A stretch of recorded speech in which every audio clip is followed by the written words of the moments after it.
Buenas tardes, amables televidentes. Estamos de vuelta en el programa Cotijón y el espacio Una mirada crítica sobre Guatemala, que está a cargo de la Asociación para el Avance de las Ciencias Sociales en Guatemala, y este es TV Maya, el canal multicultural de Guatemala. Estamos tratando temas relacionados con el Día Internacional de la Lucha por la Erradicación de la Violencia contra las Mujeres, y con nuestras invitadas estamos abordando ahora cómo se ha construido los roles de género en la sociedad y cómo estos han situado una jerarquía en la que las mujeres resultan estar abajo de los hombres, en muchos sentidos. En el segmento que vamos a tratar ahora, queremos ver cómo ha sido la construcción de la historia entonces, y cómo aparece la mujer en la historia, dada esa construcción desigual que se produce cuando se habla de género. Comenzaríamos entonces eso con Lili para ver cómo situamos el tema entonces de la historia. Bueno, yo para empezar quisiera decir que ha habido una exclusión sistemática de las mujeres de todos los ámbitos de la vida social, ¿verdad? Y esto viene pues desde el origen del mismo patriarcado, ¿no? Pero particularmente se pone de manifiesto en la época moderna, cuando vemos a varios filósofos y cientistas creando una serie de representaciones sobre las mujeres que, basadas en el principio de la fragilitas sexus, que es un principio romano, ¿verdad? El derecho romano. Y entonces desde ahí se nos considera como un sexo débil. Y entonces se crean una serie de representaciones sobre las mujeres, que yo suelo decir precisamente que la piedra angular de la violencia contra las mujeres es la violencia epistémica, porque es donde nos expropian del derecho y la posibilidad de crear las propias representaciones sobre nosotras mismas, ¿no?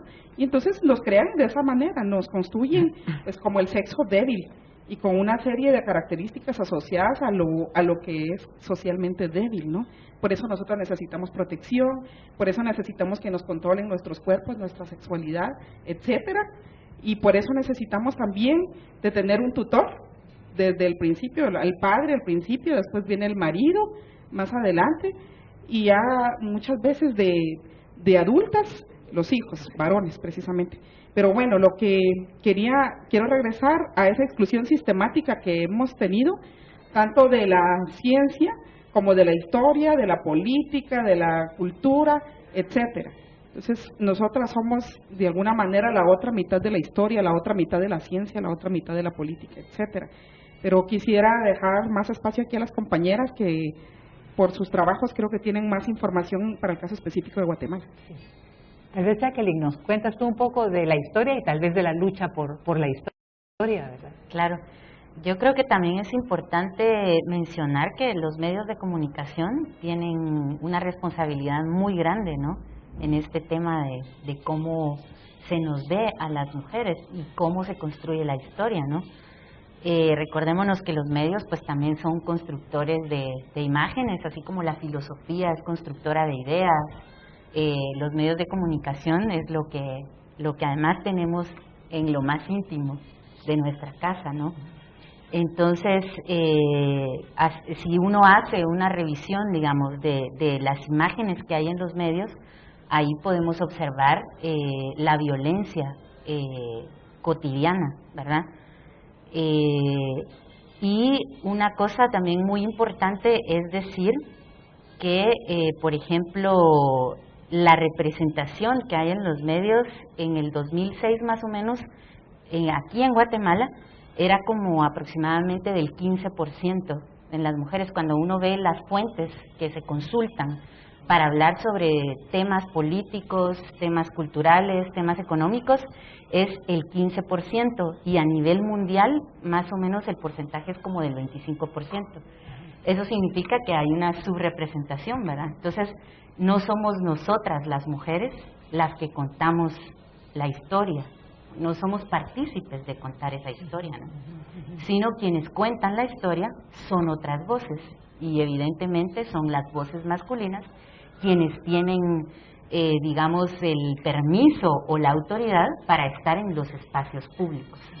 Sí, eso puedo decir. Gracias. Y Ana, tú, ¿qué perspectiva tenés de la participación de las mujeres y de su memoria de su participación?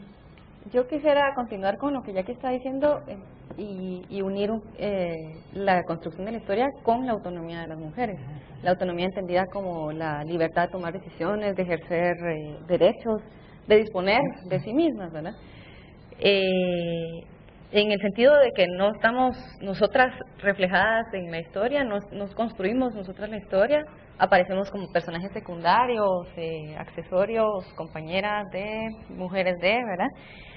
Y yo creo que en el proceso de ir construyendo nuestra historia vamos también vinculándonos con nuestras ancestras, ¿verdad? Con las mujeres que nos han antecedido en ese proceso de retomar las brechas abiertas por otras, ¿verdad? Caminar por esas brechas y no sentirnos como que estamos partiendo de cero cada vez que iniciamos una lucha, ¿verdad? Pero esa subrepresentación, esa historia contada desde otras voces, nos impide sentirnos parte de un continuo de luchas. Nos impide sentirnos herederas de las luchas anteriores, de las demandas anteriores, y esa desvinculación con nuestro pasado femenino nos resta fuerza política incluso, ¿verdad? Y yo creo que en la memoria vamos conjugando en el presente al pasado y al futuro, ¿verdad? Ver la memoria como una construcción de tres facetas: una faceta identitaria, que es la que se vincula con el pasado; una faceta posibilitadora, que es viendo hacia el futuro, ¿verdad? Y sobre todo esta faceta reflexiva, que es sobre el presente. Creo que en el fondo ese impedimento que tenemos las mujeres para reconstruir nuestra memoria y desde ahí armar una historia de las mujeres tiene que ver con que no se nos permite ver, hay todo un entramado, una estructura social que nos impide los procesos reflexivos, y sin esos procesos reflexivos de hoy, del presente, es imposible que construyamos una historia, que construyamos una memoria sobre nosotras mismas, desde nuestra propia voz femenina. Es una lucha, podríamos decir, por la historia. La historia sería un campo de lucha en este caso. Sí, efectivamente, tal como hemos hablado muchas veces en Avanzo, ¿verdad? La historia y la memoria también son campos de lucha, porque donde se da la disputa, ¿no? Porque hay una historia que es hegemónica y una memoria que es hegemónica, que se cuenta a través de la historia, ¿no? La oficial. Mientras que las mujeres, que también somos diversas, ¿verdad? Porque tampoco es que haya una historia de las mujeres. Hay varias historias, tantas como grupos de mujeres distintos ahí en este país, ¿no? Entonces, hay muchas memorias relegadas, muchas memorias que también están allí luchando, porque actualmente sí podemos hablar de la memoria como un campo de lucha, me parece, Ana y Jackie, porque efectivamente ha habido trabajos como los que ustedes mismas han hecho con otras compañeras, en donde ustedes han acompañado otros procesos de otros grupos de mujeres que han querido contar su historia, ¿verdad?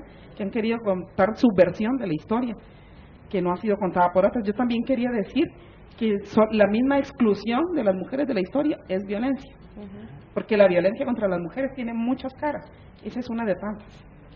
Entonces, no sé si quieren agregar. Sí, yo lo que quería decir era que, digamos, parte de este sistema patriarcal, ¿no? Que se apropia de las vidas y los cuerpos de las mujeres, este sistema tiene un mecanismo y es aislarnos, para una manera de hacernos suyas, digamos. Exacto, nos aísla a unas de otras y nos va cortando como esos lazos organizativos o esos lazos que son muy propios del ser humano, ¿verdad? De juntarse, de estar socialmente construyendo, y esto lo hace con el propósito precisamente de no dejar fluir y toda esa capacidad creativa, toda esa capacidad que está en nosotras las mujeres, ¿verdad?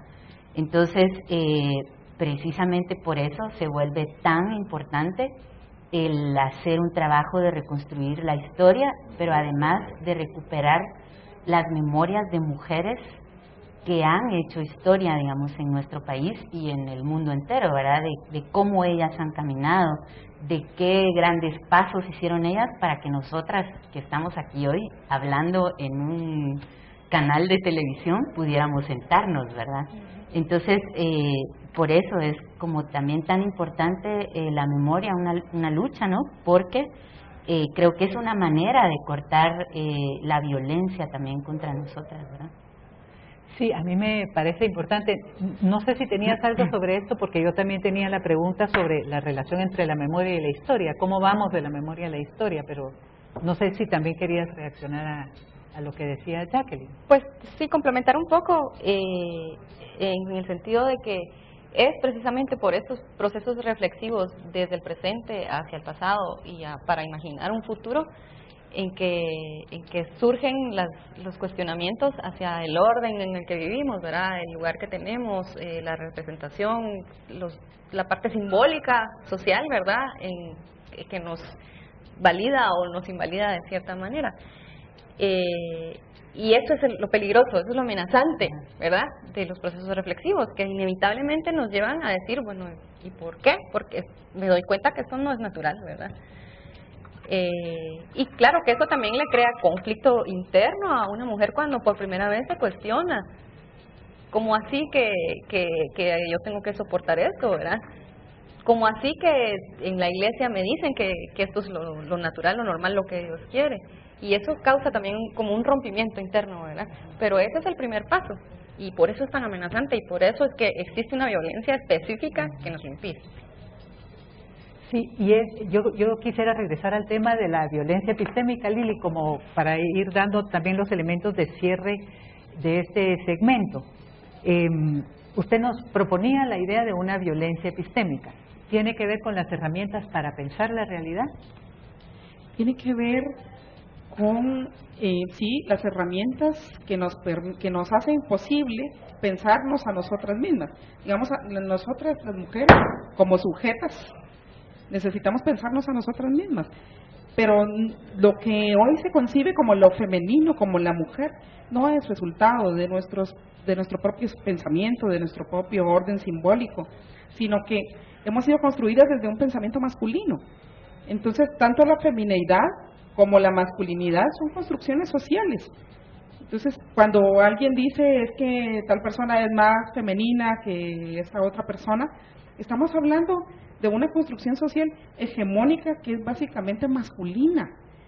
Entonces, ¿qué puede ser más violento en el mundo que negar a un sujeto social que se piense a sí mismo, que se represente a sí mismo? Entonces, ese derecho también nos ha sido vedado precisamente porque a nosotras las mujeres durante muchísimo tiempo se nos vedó la posibilidad de acceder a la construcción de conocimiento. Aquí en Guatemala ustedes saben que pasamos muchísimos años para que la primera mujer fuera admitida en la universidad, que creo que fue en el tiempo de Ubico. Y entonces, igual se nos ha impedido no solo la construcción del conocimiento, sino también que hoy a las feministas se nos descalifica por construir conocimiento a partir de nosotras mismas. Se nos pregunta por qué los trabajos feministas son sobre las vidas de las mujeres, por qué no incluyen a los hombres también, ¿verdad? Y es precisamente por eso, por la reivindicación de un derecho de pensarnos, de representarnos a nosotras mismas, de construir no una femineidad, porque ojalá un día pudiéramos abolir la femineidad y la masculinidad, que creo yo que es la base sobre la cual está construido este sistema de relaciones de poder entre las mujeres y los hombres, o sea, el sistema del patriarcado, ¿no? Ojalá algún día pudiéramos, pero de momento creo que deberíamos tener el derecho a pensarnos a nosotros mismos y además como diversas, porque no somos uniformes, no somos homogéneas las mujeres en el mundo. Somos bien diferentes, en un mismo país tenemos diferentes etnias, diferentes clases sociales, etcétera. Entonces, por eso en el feminismo nosotras reclamamos el derecho al conocimiento situado. Es decir, al conocimiento desde las experiencias vitales de cada grupo de mujeres. Y entonces, pero estamos teniendo problemas aquí en el mundo universitario, por ejemplo. Ajá. Es bien difícil que los profesores acepten que las feministas construyamos conocimiento sobre las vidas de las mujeres, que se les otorgue valor epistémico. Sí. Yo creo que estamos ahí ante una ruptura epistemológica, ¿verdad? Pensar de otro modo muy distinto al modo como se había pensado hasta ahora. Yo creo que es ante eso, ante lo que estamos. Y yo creo que en el próximo segmento podríamos entonces ir tocando algunos de estos temas y entonces vamos a parar aquí para una pausa y vamos a regresar a nuestro próximo segmento. Quería yo, antes de eso, decir que entre las fotografías de mujeres guatemaltecas que están aquí, está Alaí de Fopa, está Rogelia Cruz y está Rosario Cuevas. Con la memoria de ellas nos vamos a este corte. Gracias.